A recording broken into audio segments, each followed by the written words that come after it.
Bismillahirrahmanirrahim. Assalamualaikum warahmatullahi wabarakatuh dan salam sejahtera kepada seluruh rakyat Malaysia yang dikasihi sekalian. Sejak negara melaksanakan PKP, kita sedar ramai yang terkesan dari segi ekonomi, ada yang terpaksa gulung tikar dalam perniagaan dan peratus pengangguran meningkat.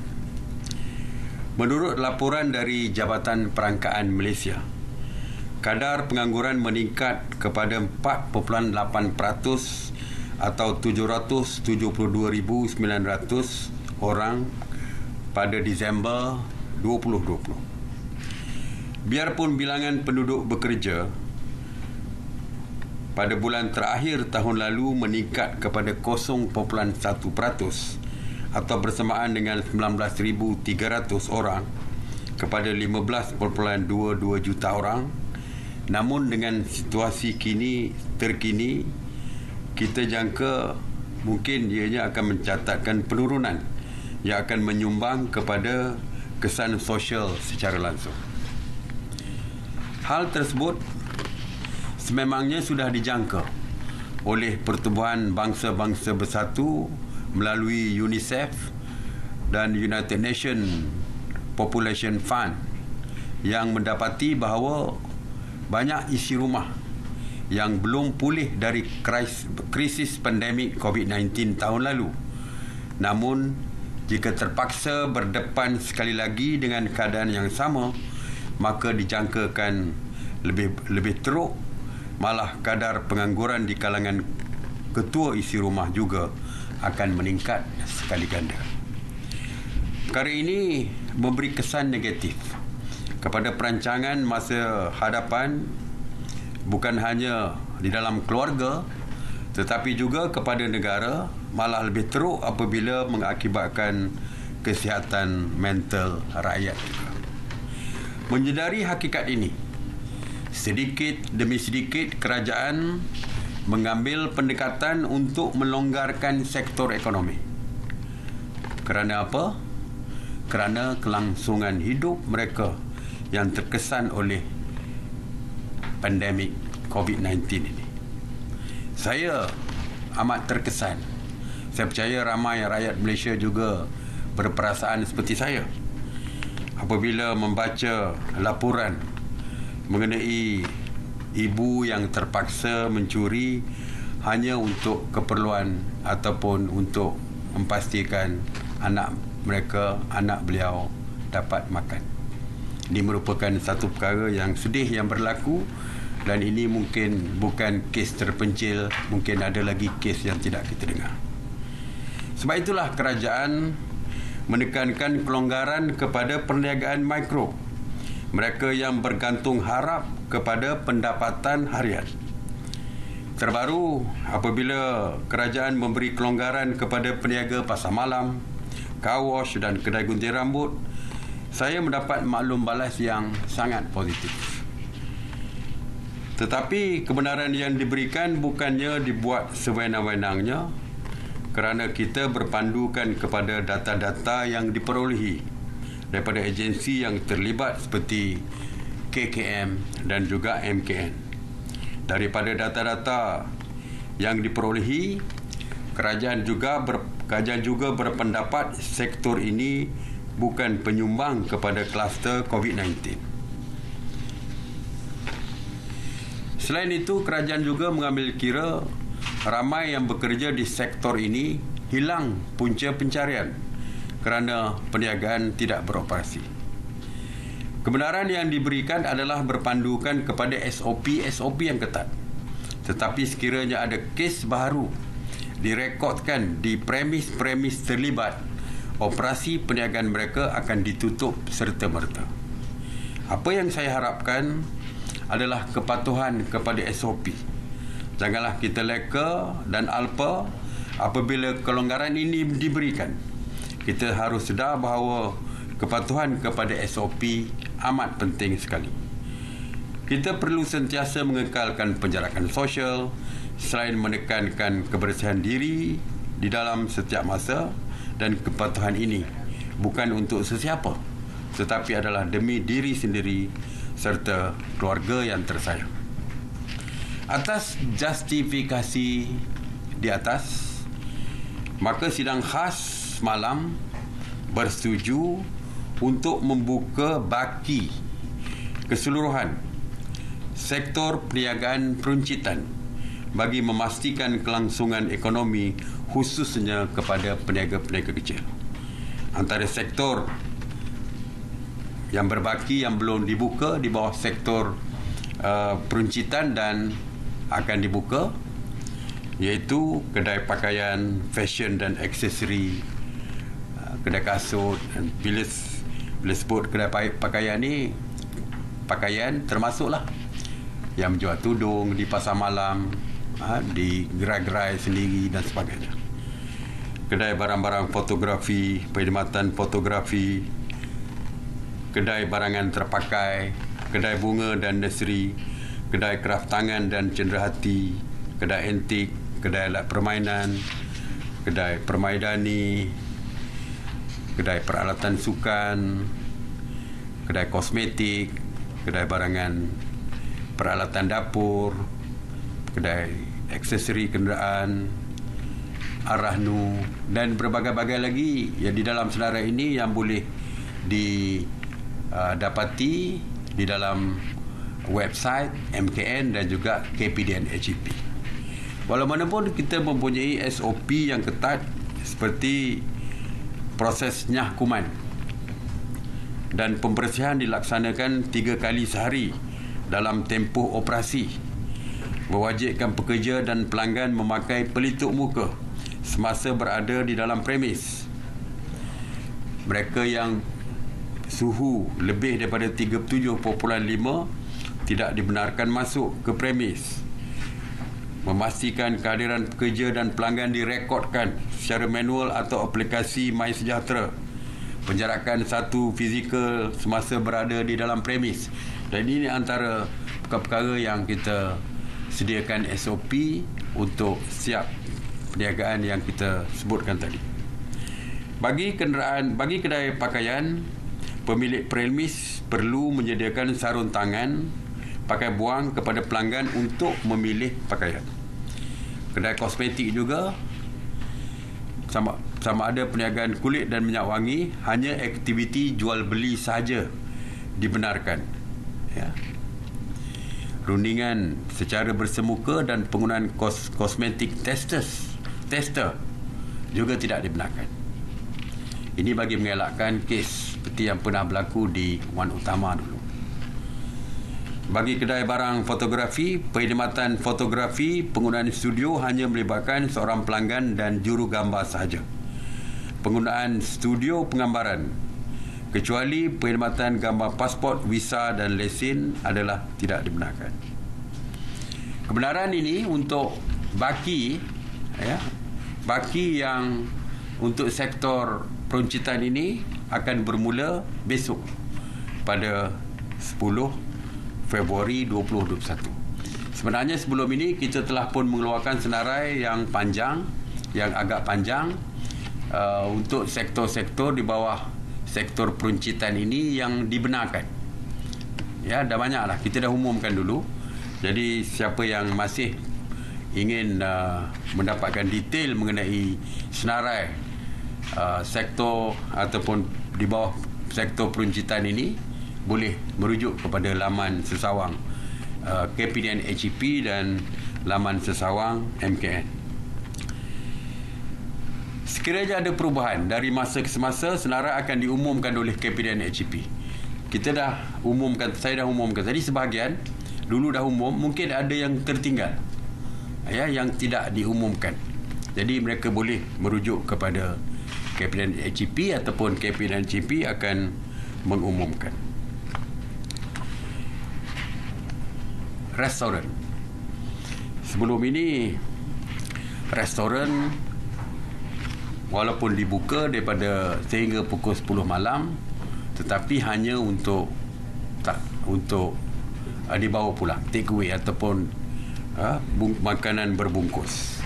Mesyuarat semalam telah pun bersetuju untuk membenarkan secara dine-in ataupun makan di kedai, di restoran. Dan jumlah yang dibenarkan terhad kepada 2 orang sahaja untuk satu meja dengan penjarakan fizikal sekurang-kurangnya 1 meter. Pemilik restoran juga perlu memberi tugasan kepada sekurang-kurangnya seorang pekerja bagi premis yang membenarkan makan di dalam kedai ini, di dalam restoran ini, untuk memastikan kawasan keluar masuk pelanggan ke premis, memastikan kehadiran pekerja dan pelanggan direkodkan, penjarakan 1 meter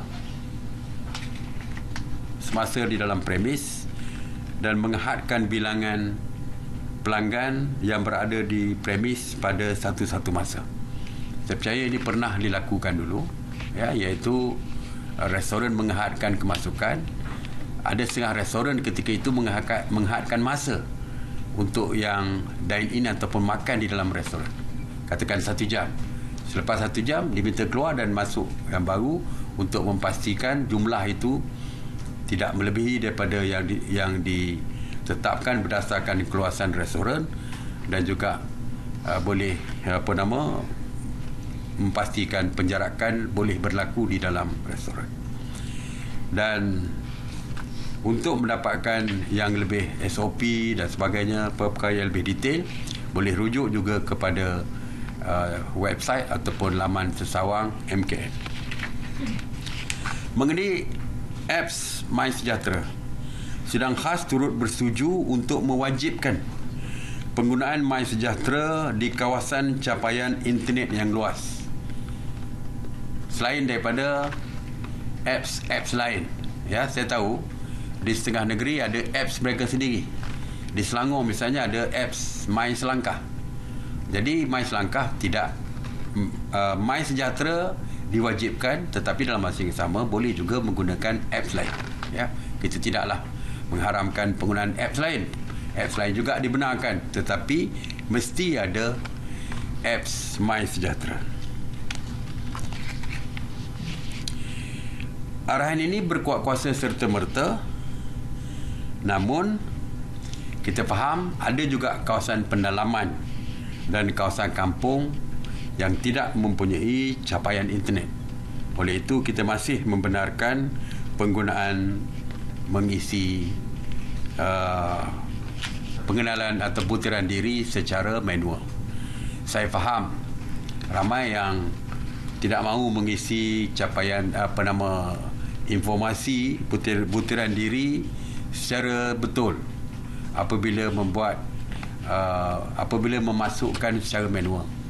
Saya ingin tegaskan di sini bahawa tujuan mendapatkan detail mengenai butiran tersebut, bukan detail pun, hanya nombor telefon dan nama, kerana jika ada kes yang berkaitan dengan COVID positif di tempat premis yang mereka masuki, lebih mudah untuk pihak Kementerian Kesihatan mengesan mereka, ya, jadi untuk kontak rapat dan sebagainya. Kita juga menerima rayuan daripada sektor industri kreatif. Kerajaan mengambil maklum tentang rayuan ini setelah membuat penilaian risiko bersama berbagai-bagai agensi di dalam jawatan kuasa teknikal MKN. Kerajaan bersetuju untuk membenarkan industri kreatif beroperasi dengan SOP yang ketat, dan senarai sektor ini adalah seperti berikut: produksi animasi dan muzik, pasca produksi di studio, pembangunan muzik secara digital, rakaman lagu di studio, pra-produksi penggambaran di studio yang merangkumi drama telemovie, iklan, dokumentasi, sitcom, live streaming, rakaman kebudayaan, seni dan warisan tanpa penonton.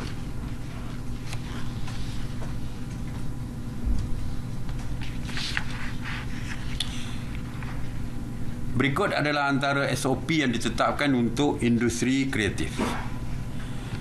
syarikat produksi perlu memohon kelulusan sijil perakuan penggambaran khas FINAS yang mengandungi senarai nama tenaga produksi bagi kebenaran penggambaran dalam studio.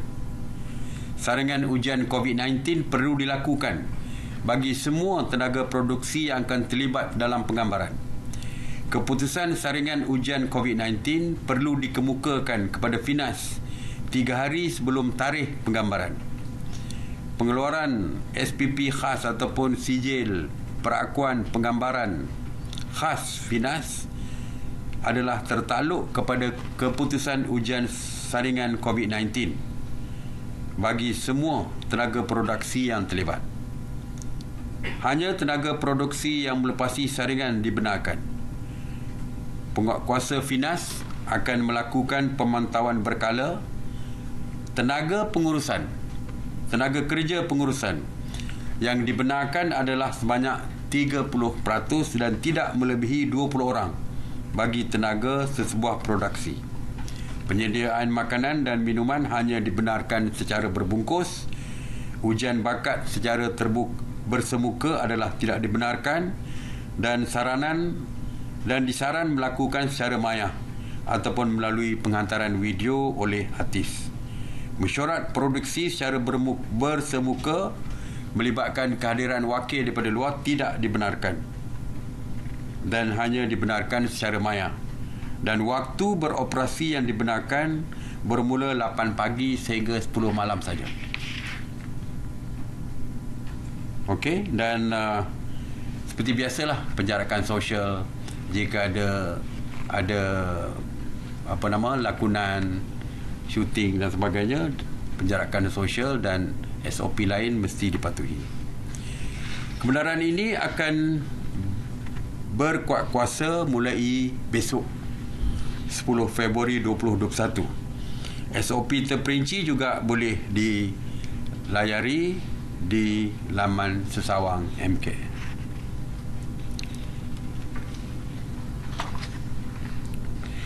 Kerajaan juga mendengar pembentangan daripada Kementerian Belia dan Sukan berkenaan permohonan kebenaran menjalankan program latihan berpusat dan ataupun quarantine base training bagi pasukan-pasukan untuk Liga Bola Sepak Malaysia ataupun MFL, Liga Hoki Malaysia dan Liga Sepak Takraw.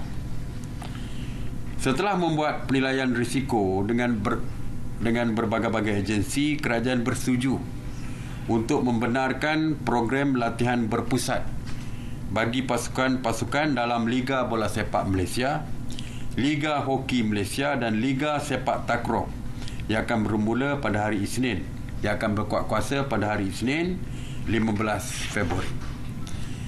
Tempat latihan dan pergerakan atlet adalah terkawal mengikut model gelembung sukan ataupun sports bubble. Penginapan atlet pemain juga perlu mengikut SOP camp quarantine dan home quarantine yang telah ditetapkan. KBS juga membentang cadangan pembukaan beberapa aktiviti sukan lain, khususnya yang bersifat individu serta tanpa sentuhan dan bagi tujuan kecergasan fizikal dan meningkatkan taraf kesihatan diri. Penelitian akhir sedang dibuat dan kita akan umumkan dalam waktu yang terdekat ini. Ya. Dan beberapa jenis sukan individu tu, terutama yang berkaitan dengan outdoor tu, yang kita sedang teliti. Dan insya-Allah kita akan umumkan dalam waktu yang terdekat ini.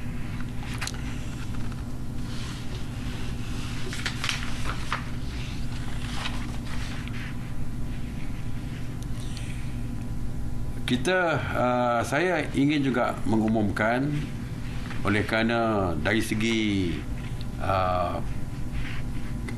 nasihat daripada Kementerian Kesihatan bahawa kes-kes menurun dan terkawal dan tiada lagi kes baru di kawasan yang telah pun diisiakan sebagai PKPD. Jadi saya dengan ini mengumumkan PKPD untuk Kampung Orang Asli Batu 6 Jalan Pahang, Perak, Pusat Koreksional Dungun dan Kuartus Kaki Tangan. Yang ketiga, Pusat Transit Tahanan Penjara Marang. Dengan ini ditamatkan. Itu PKPD ditamatkan. Dan ianya akan bermula pada hari besok 10 Februari. Mengenai Task Force Operasi Pemantauan, seperti biasa, semalam 3,147 Task Force Operasi Pemantauan PDRM yang terdiri daripada 14,476 anggota telah melakukan 71,336 pemantauan dan penguatkuasaan. Semalam PDRM telah menahan 745 individu di atas kesalahan engkar arahan PKP, dan dari jumlah itu 701 telah dikompaun, 41 individu direman, manakala 3 dijamin. Jadi kita berharap supaya rakyat mematuhi SOP yang ditetapkan, kerana seperti yang kita sedar, yang dimaklumkan oleh pihak polis, mereka akan mengambil tindakan yang tegas dan tidak lagi berkompromi. Ini adalah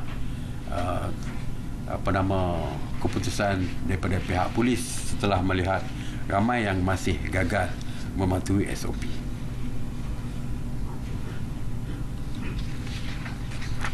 Untuk makluman, ramai yang terkeliru, kelab malam, pusat hiburan serta pusat karaoke hiburan masih tidak dibenarkan sejak daripada PKP diperkenalkan pada bulan Mac, dan masih lagi kekal terlarang di dalam senarai terlarang ataupun negative list. Ya, setiap kali saya sebutkan tangkapan-tangkapan yang dibuat di pusat hiburan, saya katakan bahawa pusat hiburan seperti pub, kelab malam dan sebagainya masih lagi di dalam senarai terlarang.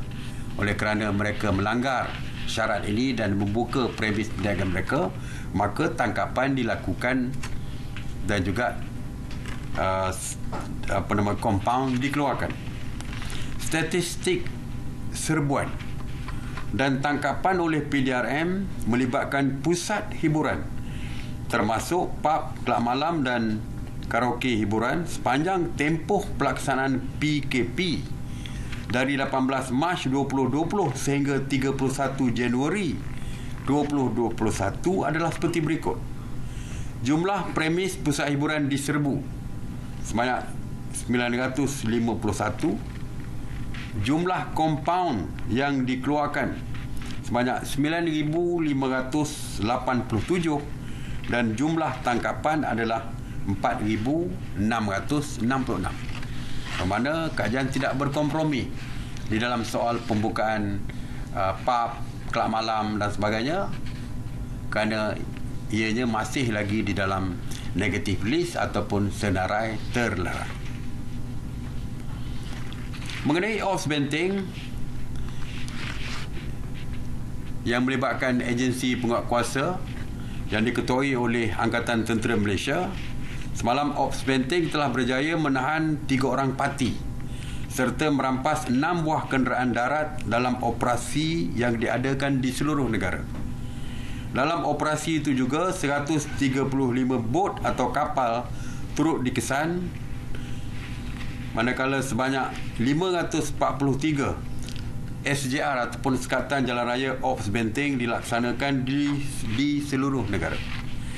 Saya juga ingin berkongsi kejayaan pelaksanaan Ops Benteng semalam, di mana Ops Benteng Zon Utara Kelantan di kawasan Ops Merpati 8 Brigade telah mencatat kejayaan apabila Batalion ke-4 Regimen Sempadan di Kampung Lubuk Stol, Rantau Panjang, berjaya merampas 10 guni syabu seberat 407 kg yang bernilai lebih daripada 16 juta ringgit. Sempadan dilakukan di sekitar Rampasan dilakukan sekitar jam 10 pagi semalam di tebing Sungai Golok. Ini antara kejayaan dan keberkesanan Ops Benteng yang dilaksanakan secara bersepadu di antara ATM Angkatan Tentera Malaysia bersama dengan 19 agensi penguatkuasa yang lain, termasuk PDRM dan lain-lain, dan pasukan yang telah pun berjaya mengawal kawasan sempadan dari kemasukan parti dan juga jenayah rentas sempadan. Mengenai Ops Sanitasi Awam, semalam 88 operasi sanitasi telah dilaksanakan di seluruh negara yang melibatkan 556 anggota Jabatan Bomba, 104 PBT dan 80 jentera bomba dan penyelamat. Mengenai kuarantin wajib, semalam seramai 321 individu tiba di pintu masuk tanah air dan kesemuanya telah dikuarantin wajib. Mengenai saringan wajib pekerja asing, semalam seramai 12,454 warga asing telah menjalani ujian COVID-19 dan daripada jumlah itu 94 didapati positif COVID-19. Secara kumulatif, KSM, Kementerian Sumber Manusia, memaklumkan seramai 332,216 pekerja asing telah menjalani ujian COVID-19 yang melibatkan 14,568 majikan. Dan daripada jumlah itu, sebanyak 6,375 telah disahkan positif, manakala 325,841 adalah negatif.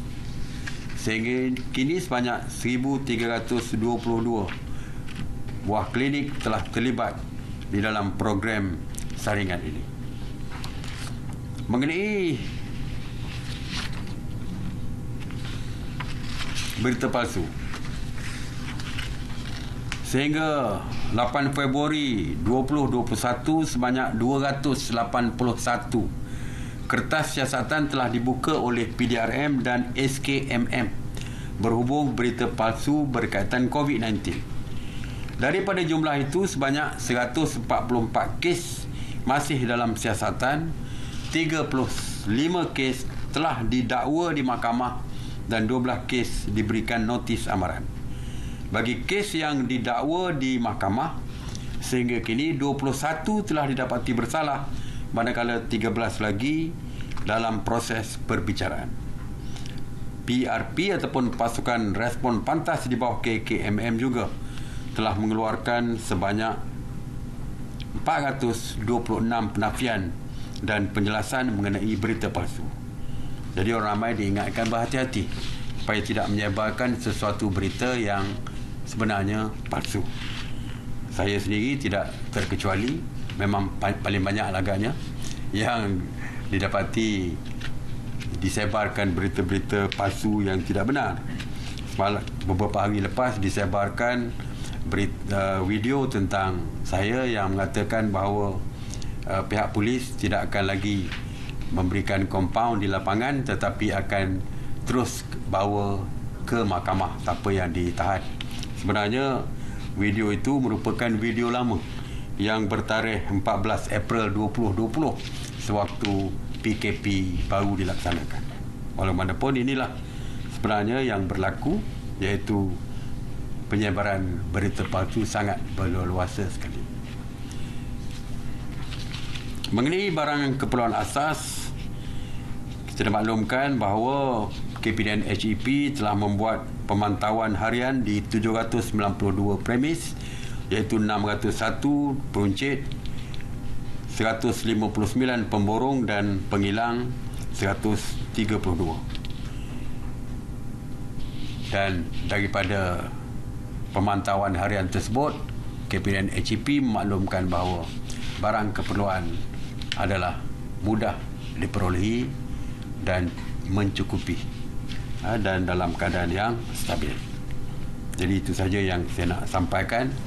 Sekali lagi saya nak ingatkan, saya mengumumkan berbagai-bagai sektor telah mula dibuka, di di atas alasan untuk menjaga kebajikan rakyat supaya rakyat yang hidup bergantung harapan, bergantung secara untuk mendapatkan pendapatan harian dapat meneruskan hidup apabila kita membuka lebih banyak sektor ini.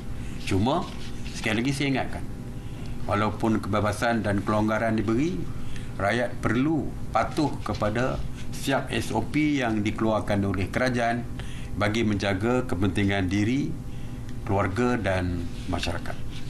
Dan oleh kerana kita banyak membuka peluang membuka sektor perniagaan, ya, dan tentulah lebih ramai yang akan keluar. Jadi sebab itulah saya ingatkan bahawa dua pematuhan akan ditingkatkan oleh pihak kerajaan melalui agensi-agensi penguatkuasa yang ada, terutamanya PDRM, dibantu oleh pihak tentera, juga dibantu oleh rela serta APM. Jadi berhati-hatilah, patuhilah SOP supaya tidak diambil tindakan oleh pihak berkuasa. Sekian, saya buka kepada soalan. Saya daripada Bernama. Okey, berkenaan dengan pengumuman Datuk Seri tadi, ya, mengenai baki sektor peruncitan yang akan dibenarkan dan kedai makan yang dibenarkan untuk dine-in, ya. Seperti kita tahu, ada banyak premis, termasuk premis makanan yang menggunakan pekerja asing sebagai pekerja mereka. Selain SOP yang telah ditetapkan tadi, adakah pekerja asing di premis-premis ini juga diwajibkan membuat ujian swab COVID-19, memandangkan kerajaan telah memperluaskan SOP ini ke seluruh sektor dan seluruh negara mulai Februari lepas? Terima kasih. Setakat ini, seperti yang kita tahu, semua pekerja asing di perkilangan, semua pekerja asing di binaan, di tapak binaan, sektor pembinaan, dan juga untuk security guards yang lama telah pun diumumkan, telah pun diwajibkan. Saya percaya kita akan perluaskan lagi. Ya, kita akan bincang dengan Kementerian Sumber Manusia supaya diperluaskan lagi saringan pekerja-pekerja warga asing di negara kita. Ya, okey. Farhana dari RTM, ada luahan dari golongan yang mencari rezeki dengan memancing ikan, menangkap ketam, lala dan sebagainya di pesisir pantai supaya mereka dibenarkan kembali untuk melakukan aktiviti tersebut. Jadi adakah kerajaan akan mempertimbangkan, sebab mereka ni tidak mempunyai surat majikan, dan adakah mereka perlu meminta surat kebenaran polis untuk melakukan aktiviti tersebut sekiranya merentas daerah? Okey, terima kasih. Seperti yang kita sedia maklum, dah diumumkan sejak daripada awal lagi bahawa sektor yang berkaitan dengan keperluan asas, terutamanya makanan, kita buka. Sebab itulah, walaupun sektor lain ditutup, peringkat awal lagi kita sudah buka sektor pertanian, penternakan dan juga perikanan. Perikanan termasuklah semua yang berkaitan dengan perikanan, bukan saja ikan tetapi yang berkaitan, seperti kalau di Johor, kupang, ya, menangkap kupang dan sebagainya, memang dibenarkan. Dan aktiviti itu berbagai cara. Sama ada aktiviti secara besar-besaran, bot ke laut besar, laut dalam ke tak kira lah, yang besar, bot menggunakan bot besar, malah menggunakan perahu kecil pun yang termasuk di dalam sektor di dalam industri perikanan ini kita benarkan. Ya, memang kita benarkan. Cuma saya faham, kalau syarikat besar, mereka mempunyai nama syarikat dan kebenaran pekerja mereka boleh mendapat surat kebenaran daripada majikan. Ini yang kecil-kecilan ni, yang ada perahu, yang kalau di Johor tu memasang dia ada alat dia untuk memelihara kupang yang mencari ikan secara kecil-kecilan, menjaring, menjala dan sebagainya. Walaupun di ini nelayan-nelayan sungai dan nelayan laut, nelayan sungai menjala dan sebagainya, memang tidak ada surat ataupun tidak ada syarikat pun. Dan kadang-kadang mereka mungkin perlu rentas daerah pun, ya, untuk apabila katakan mengair ikan menggunakan sampan, mereka terpaksa mungkin merentas daerah. Saya telah berbincang dengan pihak PDRM. Kalau dulu kita ingat ada peniaga-peniaga pasar malam yang tidak mempunyai majikan tapi terpaksa merentas daerah dan sebagainya. Mereka perlu mendapatkan kebenaran daripada pihak polis.